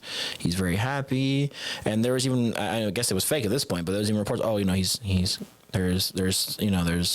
there's some moves going on. I'm like, all right, bet. It makes the most sense. This would be a big, show us you're really all in, Jerry. Go get Derrick Henry. Because Derrick Henry would have been... The Ravens got to steal at 8. Bro. They got to steal for him on contract. Especially now that Was it $8 million a year, if I'm not mistaken? Yeah, something like that, bro. But you're willing to pay Tony Pollard $10 million, Ezekiel Elliott $14 million? I mean, unless we go out and, I guess, maybe sign Zeke, which I know you want, but I don't. Well, here's what I'll sit there and say about that. Now, I'm not sitting there saying, oh, yeah, we need to sign Zeke because he's going to be a difference maker. Yeah. I think we let Zeke let go 1 year too early, and that's why we weren't able to do what we were able to do. Because we did miss that power back. Yes, because Zeke was what Tony Pollard couldn't do at the 1 yard line. Obviously, we've seen it in that Miami game. We've seen it multiple times. He went on a game where he didn't. I had him on my fantasy. I'm not gonna lie. I genuinely regret that. Yeah. It's only because CD was taking literally the pick before. I was planning on actually taking CD, and I took Pollard. I sure wish I would have. I don't know. I don't know how I got CD in a 16-man league. That was crazy. Being the last pick. I was the last pick in a 16-man league, and I got CD. That's crazy. How? Thank the Lord that other guys were dumb. I got CD. But yeah, I drafted Tony Pollard with my first round pick. I was the 10th pick, so. Okay. So, I mean, the ninth or 10th. No, I had back-to-back. So I was 10th, and that was the first one. Oh, so because you're in a 10-man league, right? Yeah, I was in a 10-man. So you're last. Like, I was last, and I got because my first two picks were CeeDee Lamb, and then I drafted Joe Mixon. That's my regret was Joe Mixon. Joe Mixon. Who did I take? I forgot who I took on my thing. Because Joe Mixon let me, bro. If you're watching this, Joe, I love you, dog, and I wish the best for you in Houston, but you let me down last year. Bro. But yeah, no, Tony Pollard was my first pick, and he went on a game where he didn't see the end zone for 6-7 games. Yeah, it was rough. And he didn't eclipse 50 yards rushing until he had his first 100 game was against Arizona, and then he did nothing. And then he did nothing after that. I can't remember what game it was. His best game was actually against the Giants as far as fantasy wise, and I was like, oh man, I hit a home run. You know, we're gonna involve this, and it was all down here from there. Yeah, no, Tony Pollard was a rough one for you, I know. For sure, man. I remember. And then when you traded him, when I traded him, a little better. I traded him for DeAndre Swift. I think a week before the trade deadline in fantasy, of course. And he went and he had his 3 best games. Yeah, that was tough. And I was like, dude, and I needed him because in the first round of the playoffs, I'm not gonna lie, I went 8-6. I didn't have a great season. I didn't have a great season. Now, to be fair, I didn't have a great season because I had Mike Williams as my second receiver. Ooh. And he was going dummy. He was until he got hurt. And whenever that really hurt me. Because, like, not having Joe, that was fine. I had CD and Mike. I was chilling. Yeah. I was still putting up big points. But losing Joe and Mike, yeah, that was tough. I could see that for sure. Although his last game, though, Mike, appreciate you. You gave me a real one before you went out. You gave me 33 points. I remember specifically. You gave me 33 points on his last before that game got injured. I won that game, so I appreciate you, Mike. I hope speedy recovery. I hope you play this year because you are a dog. But nah, bro, that was rough. That was rough for me. Is he a free agent? No. Yeah, I forget where. I think he went to the Jets. I'm pretty sure he went to the Jets. I haven't. Let me look it up. I'm pretty sure he went to the Jets. I remember I was like, hey, low key, if we can get him for the cheap, Mike Williams and CD would be dirty. Mike Williams, CD, and Brandon Cooks would be nice. I'm pretty sure he went to the Jets because I think because I know Tyron went to the Jets, which is another topic that I am so mad at Jones. How do you let a Hall of Famer who's still Hall of Fame level, had a Hall of Fame level. And you had his schedule figured out. Yes. That's literally what they said. Hey, well, what do you think is the difference between you being healthy? Well, we got our practice schedule. Pretty much, Tyron Smith's body was like, bro, we don't need to practice. We got this. Yeah. And you still let him, because like I said, I mean, he was still a top, if I'm not mistaken, top 3 at his position as far as pressures, protections. I mean, since the man's been in the league, he's given up, oh no, that's Zach Martin. I was going to say he's given up more holding calls than But I mean, Tyron's still up there as he's still one of the top 3 in his position and obviously one of the all-time greats in his position. And you let him walk. I don't get it. You let him walk in a position you already are struggling in. You're already struggling on the left side, like the left guard side. So it's like, I mean, I know you have Tyler Smith to help out, but it's like, bro, lineman is what we are desperately struggling in right now. And it's crazy because usually, and I'll name a couple teams, Dallas Cowboys, Green Bay Packers, Pittsburgh Steelers, even San Francisco 49ers, even though, they have our number, I got to give them credit. They do. I don't like that, but I got to give them credit when it's due.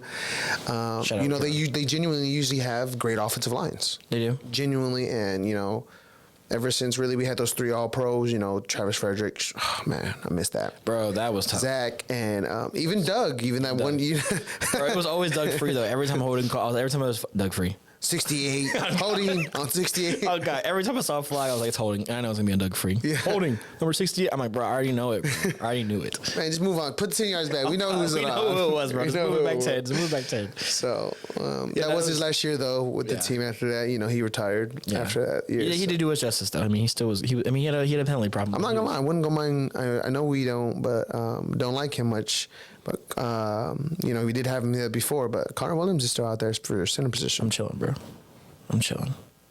I was so hyped for Connor too. Oh, especially him coming out of Texas. Yeah. Oh, I was so hyped. I know. And then, he didn't pan out the way I thought he was going to. Maybe he needed position switch because he was playing guard for us. He was playing guard. And so he's playing center over there. Maybe, and, he had a decent year. I'm not going to say, like, obviously he didn't have no all-pro season or he wasn't even a Pro Bowler. Mike Williams did go to the Jets. Oh, okay. Appreciate it. Yeah, okay. Forgot to say that. But yeah, no. Well, hopefully Aaron Rodgers plays more than one play this year. Yeah, bro. That was definitely, I think, shock of the year. I hate Aaron Rodgers. Don't get it twisted, but that sucked for the game. Getting hurt because the Jets would have been in the playoffs this year if Aaron Rodgers plays straight up. Our offense could just not stay on the field. Yeah.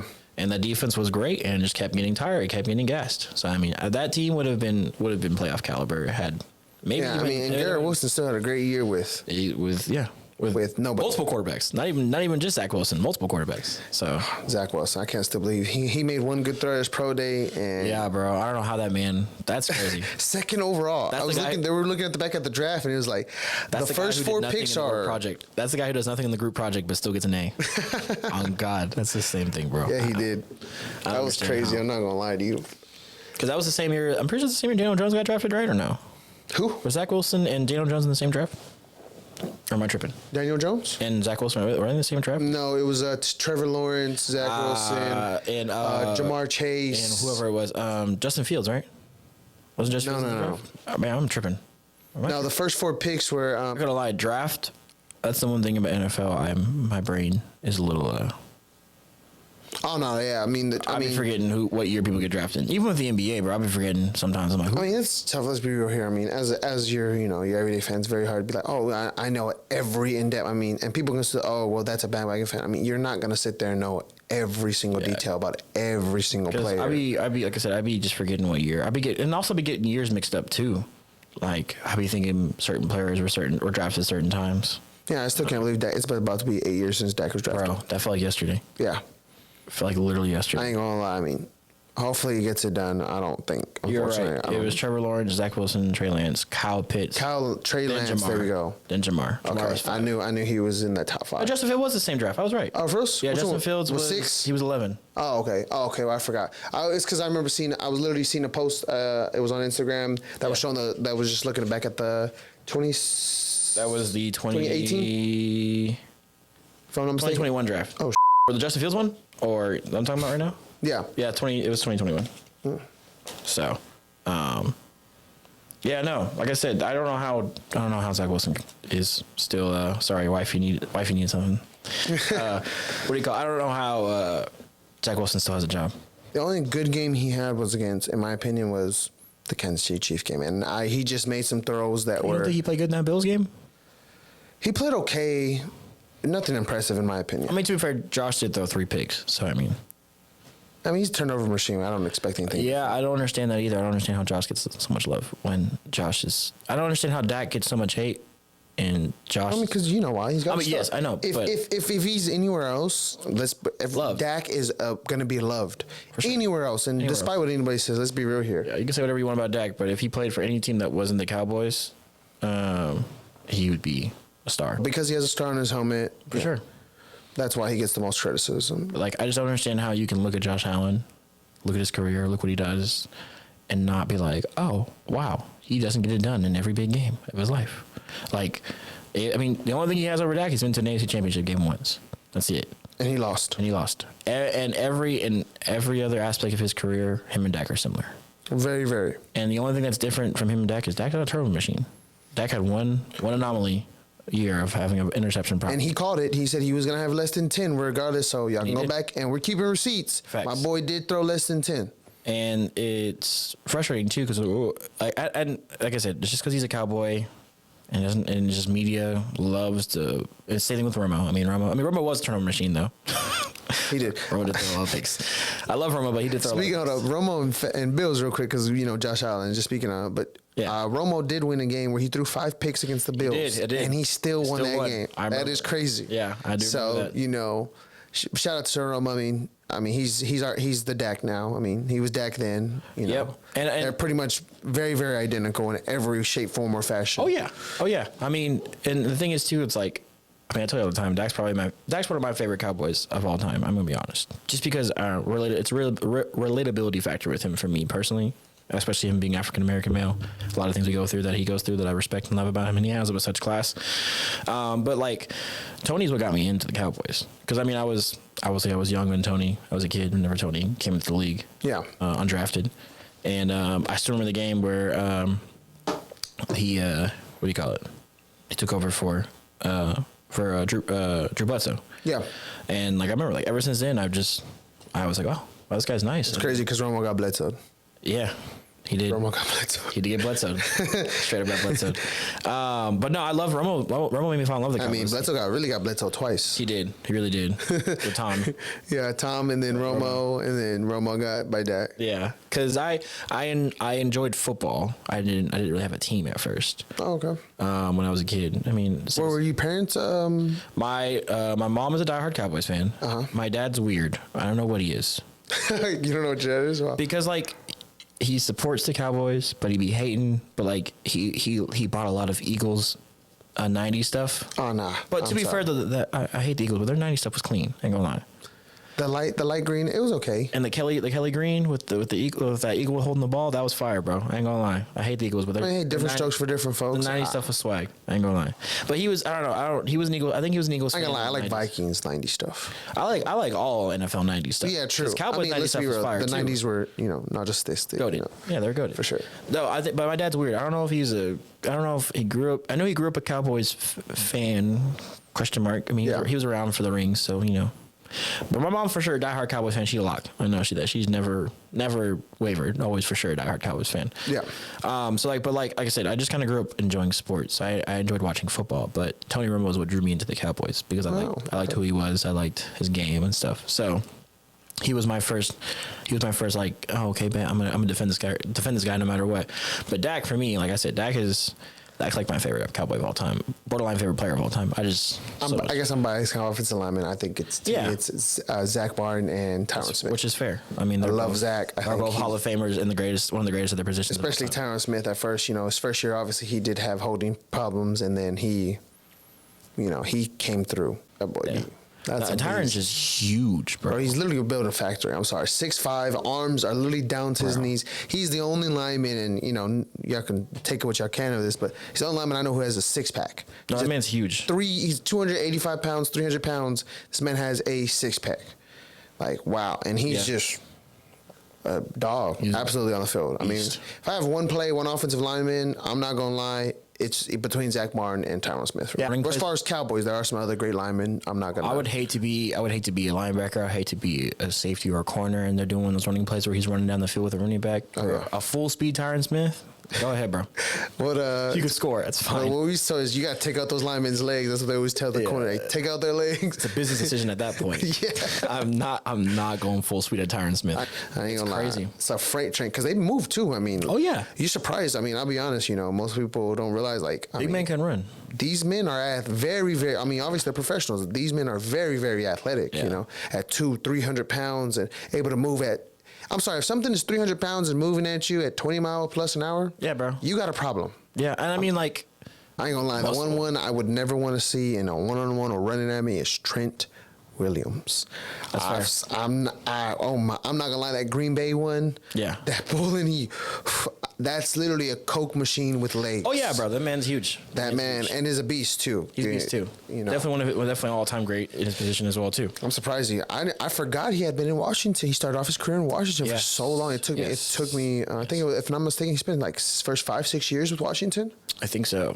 And then he's been with the 49ers since. I know he spent some time definitely in Washington because he punched Richard Sherman. Yeah, bro, Richard Sherman, bro, that and then Richard Sherman getting stiff armed by Derrick Henry are probably my favorite moments in my life. No, that was Josh Norman. Josh Norman, yeah, bro, Josh Norman, probably one of the most annoying NFL players to ever exist. Oh yeah, 100%. And not even like annoying and could back it up. He could back it up a little bit. It's only because he had a stellar defense with Carolina that 1 year. After that, he didn't have another great year. I've always hated Josh Norman, bro. Wow. I'm not gonna lie. I don't mind. Here's what I sit there and say. I think Josh Norman's one of those players who he he had his moment and he just took full advantage of it. No, for sure. Respect to Luke Kuechly, though. He sat there and did with that man in practice every day. Cam Newton, too. I mean, I'm pretty sure they bumped heads multiple times. They bumped heads. Kim and Cam. And I love Cam, but there's some ridiculous takes. Bro, Cam has been on one, bro. Ever since I can't stand this man. This man sit here and loves to trash other quarterbacks. I'm like, bro, you don't even have a job anymore. And you say you're not one of the top 32. No, you're not. That's why you're not in the NFL, bro. And also too, bro, in the biggest moment of your career, you folded. One of the biggest fold jobs I've ever seen. You literally step back for that fumble, bro. I'll never forget that, bro. Because I love Cam that year. Yeah. I was rooting for Cam, Superman Cam, all the way. 15-1, that was wild. Yeah, and especially like I said, as African American male, I was rooting for Cam hard because you rarely. I was Patrick Mahomes. Outside of Patrick Mahomes, you rarely ever see a black quarterback. Russell Wilson. Sorry. I know, but I'm saying like. Oh, okay, my bad. You said outside. You rarely see them win. Is what I'm saying. Yeah, for sure. I think before Russell Wilson, Pat, it was Washington's quarterback, and I don't even remember his name. That's what I'm saying. So like I was pushing, and also to the two-way quarterback, I was kind of hoping that style, the running and passing quarterback, I was kind of hoping that. I just feel like it's never going to work out in the NFL. Not. I mean, Lamar had a chance to do it too, and he folded this year as well. He had a chance to. Shouldn't have been MVP. Yeah. You can call it a hot take, whatever, but I agree. Lamar Jackson, literally as an MVP, had the worst statistical season for an MVP. Non-biased. And it's not sitting there. I mean, you can go and look up the stats. Oh yeah. There's not one. If that's the case, Christian McCaffrey should have won it. Christian McCaffrey or non-biased, I really do think Dak should have won it too.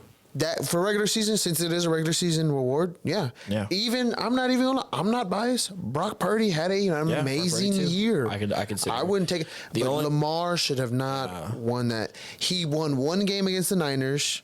And everybody was after that. That's it. But up until then, he had that game after week 11? He had the game against the Niners and that game against Miami where he threw 5 tutties. That was like his 2 MVP moments. I thought that was against Detroit. No, 5 tutties was against Miami. Didn't they blow out Detroit? If I'm not mistaken? They did blow out Detroit, but okay, I was just asking. They did blow out Detroit, but I wouldn't really consider that an MVP moment personally. No, I know. I was just asking. I thought just got it mixed up. But like to me, it's like the reason why you're able to throw 5 tutties because your defense was crazy, especially against that in the Niners game. I mean, I'm not lying, man. They 4 just came. interceptions. Like, come on, bro. And that's what I'm saying, bro. I had Brock Purdy on my fantasy team the second half, so that was a terrible game for him as far as fantasy. I think he had like 11 points. Yeah, and that's what I'm saying. And the thing with the reason why I feel like because Brock had a case, McCaffrey had a case, and Dak had a case. Those are my 3. Honestly, the strongest one. Let's be real here. In my opinion, non-biased, Christian McCaffrey. Yeah, I agree. And I think if you take him off that team, that's what to say. That's my argument against Brock. I just feel like McCaffrey was the heart and soul of that team. If you don't have that run game, Brock still's got to make the throws and give me them down. Yeah, and he was top 5 in multiple passing. Yeah, things. He still balled out for sure. But without that run game, you don't have those passes. Yeah, 100%. You don't have them straight up. Brock's just in a beautiful situation. Happy for him. You know what I'm saying? I mean, Kyle Shanahan is a beast. Let's be real here. I don't know how he keeps messing up in the most crucial moments. And I found out that the Niners players did not know the new overtime rules. That's on him. You're right, 100%. And straight up. When they sat there and said, I didn't even know that, I mean, that's all you need to know about preparation. Because that's, how do you not, I understand Super Bowl, there's only been, 2 Super Bowl overtimes? That's the second one? Yeah. The first one was the Brady. Yeah. The Brady against the Falcons. So there's only been 2 Super Bowl overtimes, so I get it. But, you got to prepare for anything, bro. Yeah, and overtime. And the Chiefs were prepared, and that's why they're like, okay, y'all want to give us the ball first? Sure, we'll take that. No, facts. All day. Facts. So about second, you mean? Because that was confusion. My bad. I was getting confused. After that first drive and didn't do anything. I keep thinking just because as soon as they won off because they threw a touchdown, it was over, and I keep. It was the second one. I'm not a professional, so I have an excuse. Yeah, thanks. Yeah, no. The second they were like, yeah, we got the ball for. Oh yeah, Brady or Mahomes gonna win this. Yeah, Mahomes gonna win this, bro. I mean, I'm not gonna lie. I mean, obviously, I was rooting against him. I was against Mahomes. No, I was rooting against the 49ers. Oh, I was like, so I was cool with that. Of course, I had mine. Yeah, and I want the Niners to win. Yeah, and it's just y'all got 5, we got 5, and regardless of what anybody says, you can be there, but if you don't win, it don't matter. So I don't remember second place. I don't know. It don't matter in terms of legacy. As a fan, I would love to be there and lose. I'm not gonna lie, you're better than me as a fan. I'd rather go and win. Just because I'd rather Cowboys disappoint us every year in the first round than go to the Super Bowl and lose it. For me, I'm just tired of you've been to the Super Bowl, but I would love to just go to the one. What's the difference? But here's what I sit there and say to that: what's the difference between going? No, I agree. And not winning. I understand. That's what I'm saying. It doesn't change the fact that all you get is more playoff wins, which means your body's more damaged. You do receive more money, of course. Yeah. But I mean, it didn't change what everybody's been wanting. Oh, y'all still got 5? We still got 5. Well, how long has it been since you won one? 28 years. How long has it been since we won one? 27 years. I agree. So you're in the same exact boat. Just because you got a couple patches on there doesn't mean nothing, in my opinion. No, I agree. That's what I'm saying. I feel like that's more of a legacy outlook. Yeah, for sure. Like, of course, long term. But like I said, just as a fan, I'm just tired of everyone being like, when's the last time you seen Super Bowl? You weren't even alive for Super Bowl. I would love to be alive for Super Bowl. I mean, but there's not many teams that have. I mean, oh yeah, for sure. No, yeah, that debate is so especially with the dynasty that the Patriots had. Yeah, I mean, 7 Super Bowls, and now the Chiefs. They've taken 10 out of the last 15 Super Bowls. If you really think about it. Yeah, the fact that well, no, I mean over the last 25 years. My fault. The fact that it's literally been Tom and Mahomes for the past how many years is crazy. Yeah. Because outside of the Matt Stafford and Joe Burrow Super Bowl, and outside that's the only one I can think of in recent memory that hasn't had Tom or Pat in it. Yeah. Or both, because we had the one against Tom and Pat. The only one I can recall right off the top of my head at this current moment is the Ravens and 49ers. Yeah, there goes the last one. I think that's one. I think it's the only one before the Joe. Yeah, because Russell Wilson and Brady. That was 2. Yeah, that's what I'm saying. And it's been Brady. Brady and Matt. Yeah, Brady and what's his face? Foles. Brady and Foles, and then also Brady and Matt Ryan. And then also Brady, he plays Jared Goff. Brady's played in the 80 Super Bowls, you know. Jared Goff. Okay, there you go. I was trying to think. That was the most boring Super Bowl Jared ever. Goff's name to save my life. I'm so sorry, Jared Goff. Even though he's turned his career around. Yeah, he's turned his career around. No, he didn't. It's not like he had to. He was a first overall pick. Let's be real here. He's changed the narrative on his career. Yes. Yeah, he changed the narrative on his career. No doubt about it. Right. So 5-minute debate because we have 10 minutes left. 5-minute debate. We'll see if we can do it. All right. Brady. Let's do a hot take. I have a hot take already. Go ahead. Goat topic. Goat who? For NFL. Do you think it's going to be Mahomes or do you think it's going to be Brady? Mahomes. You think Mahomes? And here's why. Because obviously, first of all, I grew up not liking Tom at all because he was always in the Super Bowl. For sure. And that's what greats do. If they're not hating on you, you're not doing something right. Let's be real here. But Patrick Mahomes has just shown, I mean, he's been to 5 straight. Literally, his expectation is minimum AFC Championship. The only man to ever beat him in the biggest game of the year is Tom. Now, some people sit there and say that, but I mean, it's like so for it was just one of those one times. I mean, I think if you play him 4 or 5 times, Mahomes doesn't lose to you that multiple times. So I'm going Tom because as of right now, I think Mahomes can change the narrative. I just think it's going to. No, that's me going to change it. Tom's the GOAT right now. Oh yeah, no, I think potentially. I know, but I'm saying I think it's going to be Tom. I think even when Mahomes career. Oh, okay. I don't think. So that's where we're at. Yeah, I definitely think Mahomes will overtake him. Because I feel like for me personally, the only way that Mahomes can convince me otherwise that Tom is not the GOAT is if he three-peats. That's one that can be like, all right, no one's ever three-peated, so you have something over Tom. Because at this point, Tom's beaten Mahomes at every level. Both in the AFC Championship game and the Super Bowl. Yeah. And both of those times, well, more so the Super Bowl, were at the end of his career. True.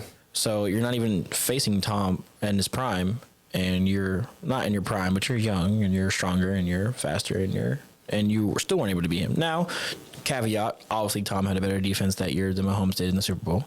That did play a lot of the roles. I mean, Mahomes was running for his life that entire game. Yeah. But I mean, I just feel like I'm not gonna lie, Buccaneers defense suffocated him. Yeah, they were going dummy that game. So I still can't believe that throw he made and they didn't catch it. Yeah. That was ridiculous. That was crazy.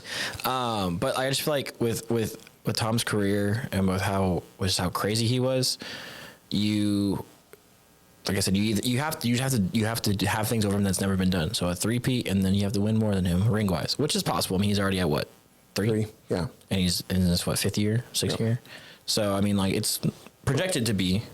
Yeah, he's at 3rd. This is 3rd one. Yeah, because it was 2 against Niners and then 1 against the Eagles. Yep. So like He's 60% for Super Bowl. And so it's like I think he's been 80%. Now he's been in the four. He's been to four because he faced Tom, 2 against the 49ers, 1 against the Eagles. Yeah, he's on. Wow. Wow. See, that's why I sit there. They go, that's even more so now. I just feel like, but it's just the fact that Tom has beaten him twice on the highest levels, which is the championship game and then the actual Super Bowl. So it's like, for me, it's like if Tom has beaten you, if I've seen you go against Tom and he's beaten you, it's like I have to see you do things Tom never did. Yeah, which is win more rings we're seeing him do Tom things as far as playing the game. Now I'm not sitting there saying, of course, stats wise, I don't think Patrick Mahomes playing 20 years. I'm going to tell you that right now because his style of play. And Mahomes is also a better athlete than Tom. Yes. Oh, 100%. So way better athlete. That's what I'm saying. That's why I can't use like his actual like play in terms of like what he's doing on the field. Like when how he throws and all that stuff, because like he's just a better athlete than Tom. It's the same thing with Aaron Rodgers. Aaron Rodgers is a better Aaron Rodgers is the most accurate quarterback all time. Exactly. But obviously he's not the GOAT. Brady is. Well, obviously probably not stat wise, but I'm talking about. Yeah, I know what you mean. Yeah. Like when you're watching him play, he's one of those. Exactly what I'm saying. And the most beautiful spiral I've ever seen in my life. Exactly. So that's what I'm saying. So it's like that's why I can't use that in the argument with Tom and Patty, because it's like, well, Patty's a better athlete. So yeah, of course he's going to look prettier and do things better than Tom athletically. But like for me, it's at that point it just becomes hardware, it becomes things that about the actual game. Like if he three-peats this year, it will now for me it will be now they're neck and neck. If he three-peats, it'll be neck and neck. Right now it's Tom here and then it's Patty here. But if he three-peats, they're neck and neck. And then if he wins more rings at the end of his career, then he's the GOAT. Yeah, that's how I feel. I just don't think Patty's gonna do it. I don't. I mean, I don't know. Right now, he's definitely showing that he can do it. He's the man. I mean, we didn't think he was going to do what he did after Tyreek. Yeah. I mean, we didn't think even this year, coming into this year. I mean, last year, I didn't think even when he proved us wrong last year. Yeah, he said I can do it without Tyreek. Won it all without Tyreek, and then did it again this year. Like, okay, y'all keep saying that it's gonna be a downfall, despite he did have a better defense, a way better defense than he's had in his career. A literal top 2 defense. Yes, for sure. But I mean, that's not his job. His job I agree. is to throw the ball. I agree. No, I agree. But I just think, and he did restructure his contract for that. I just think Mahomes came into it. Not saying that this is the reason he's been successful, because obviously he's proven he's done it without that. But I think he just came into a very blessed atmosphere. I mean, he had Tyreek, he had Kelsey, he had Andy Reid. I just feel like he came into a really blessed upcoming in the NFL, and with him being GOAT level talent, it made it easier for him to be successful early. I'm just curious to see what happens when he doesn't have any of that and it's just him, like how kind of how Tom was in Tampa. I mean, obviously Tom had a great defense, but you know what I mean, like. And he had going. I know. I'm saying like in terms of like Godwin. My bad. What you meant. In terms of like, I just mean in terms of like how Tom had Belichick and a great defense all the time. I just feel like I just need to see, not that I need to see more from Mahomes. I just feel like I need to see Mahomes without such a great supporting cast per se. I mean, I know offensively, receiver-wise, he didn't have a great supporting cast. Yeah, but he still had Andy Reid. They did have the most drops in the NFL. As the road goes down with Mahomes, as he loses more and more and more of what he came into, if he's able to still do what he does, then I think it will be more evident. I just don't think he will. I'm not saying that he's going to be like trash or something. He's still going to. I was because you'd be wrong. He's still going to. Yeah, he's still right now. He's still going to be like a Tom, where it's going to be Mahomes probably in a championship or a Super Bowl every year. Yeah. I just don't know if we'll be able to rack up as many rings as Tom did. I'm gonna tell you right now. I think he's getting minimum. 7 is huge. I think he's getting minimum 5. I get he's at. Yeah, I think he's getting. I think minimum. I think that's minimum. He gets 5. I think he may tie. And that's still saying a lot. No, it is a lot. I mean, 3 alone is a lot. Oh. 3 in your first 5 years is a lot. That's amazing. Yeah. 4 Super Bowls in your first 5 years. Wow. Yeah. So, I mean, like I said, the only year he didn't make it was his rookie year. When Tom beat him in the AFC. Yeah. Tom beat him in the AFC, and then he won it the next year against the Niners. Then lost against the Buccaneers. Then won against and then he lost in the AFC to Joe, and then he won against the Eagles. There you go. Yeah. So yeah. And Joe is a big what if. Well, no. Joe's the only quarterback who's beaten. Yeah, but that was 2 outside years of Tom. ago. Outside of Tom, he's the only quarterback who's beaten Patty. But I mean, no, that's my opinion. I think he'll get to 5. 7, that is tough. I mean, and getting more than Tom is going to be tough, and then especially if he gets double digits, but I think double digits is crazy. But if he's able to somehow, some way get double digits, then he's for sure. If he doesn't three-peat, the only way to me, if he doesn't three-peat next year, is if he's got to get more double digits, not more double digits. You get 10 or something. If you can get 8, I think that's great. It's just because Tom the player and coach wise, bro. There's no one more than 8. I know it's just the fact that Tom has beaten him twice on the AFC. Tom Brady's also lost 3 times in the Super Bowl. Yeah, but now he's been there. Now, granted, he's been there 10 times. Yes. But I mean, just like any other debate, if you're gonna have, he's 7 and what? He's been 10 Super Bowls. You said 7 and 3, 3 and 1. If you double that, 6 and 2, that's 9 and 3. That means if you go at current pace right now, he's projected to go on 9 and 3 and potentially 12 Super Bowls. I get it. I mean, Tom's lost 3, but it's like I'm just saying, like, if the fact that you're 7 and 3 in the Super Bowl, it's just like winning. And you still do have some questionable calls. Yeah, for sure. But winning Pat Mahomes, we haven't had one scandal, and I'm not taking. Everybody's gonna sit there and say, I don't know about one scandal. I don't know about scandal per se. I'm talking about as far as deflate. Now, I can't say with his brother and all that. I don't know if you even consider it a scandal. No, I mean, what scandal does he have? I'm not saying scandal. There's been a lot of questionable, like that Ravens game. There's a lot of questionable calls that went the Chiefs' way.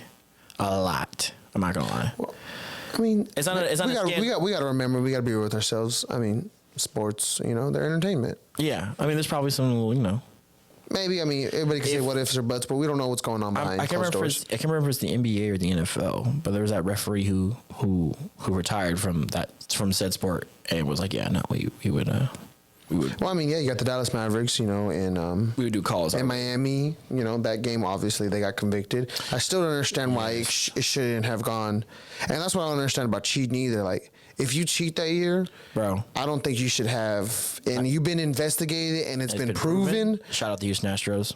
Yeah, shout out to Houston Astros. I don't know how they saw that. Patriots, those years they did. I'm not going to say all those years, but the 2 years, the Jet scandal, the Deflategate, all that, regardless, people can sit there and say it was proven, it was investigated. Like, there was something going on in all of those things. And if you get caught doing that, I don't think that championship should be yours. And if you're proud of that, then that just shows your character. Yeah, I don't understand how the Astros cheated from the entire postseason. And then we're caught 2 years later, and then still we're like, oh, we're just going to suspend. That's it, and fine you. What? You literally question the integrity of the game. You cheated the Boston Red Sox out of it. You cheated the Yankees out of it, and then you cheated who they beat in that World Series. I'm trying to blank. Is it the Dodgers, if I'm mistaken? I think so. But you cheated out 3 teams because that's whenever they had. Well, when it was really big. You cheated out 3 teams of the chances of winning it all, and the Yankees were a better squad than them that year. 100%. And here's what I say, because obviously this is gonna be controversial. Once we drop this, that's obviously gonna be something that people are gonna talk about. Houston Astro fans, trashed us. And at the end of the day, it's all love and respect. Don't sit there and think anything we take is personal. We want to sit there and respect the game, but I mean, y'all a rival, and right now we got your name. For sure. And as far as postseason, regular season, it is way too early to call anything in any sport right now, in my opinion, unless it's basketball or hockey. Yeah, because right now they have the regular season. They're 3. We're 2 and 3 against them right now. The Stros. No. Granted, we have 7 people. We have 7 of our 12 starting pitchers hurt. They also have. We have 15 injuries. Not saying anything, but I mean. Yeah, they also have injuries too. They always brag about 7 straight. Bro, don't get me started about that. I get so annoyed. I'm just gonna say if your first ring was built on cheating, bro, I can't respect you, dog. I don't care that you won it without cheating later on. If your first ever ring was built that you had to cheat to win, bro, I don't respect anything you do after that. Some people will say if you ain't cheating, you ain't trying. I'm just saying. I'm not saying it makes it right. I'm just sitting there saying, hey, some people will sit there and say just like anything else. Not for sure in baseball. But I don't agree. I completely agree with you. If you're built on cheating, then and you're found of it. Yes. I don't think you should support that in any shape, form, or fashion. If you do, I mean, that just shows your character and your team's character. I agree. So, but I don't know if we have to stop it. It's 2:00. That. Well, signing out from here, ID, baby. Y'all have a great day, and we'll see you on the next episode. Yeah, appreciate y'all coming up and watching. For sure.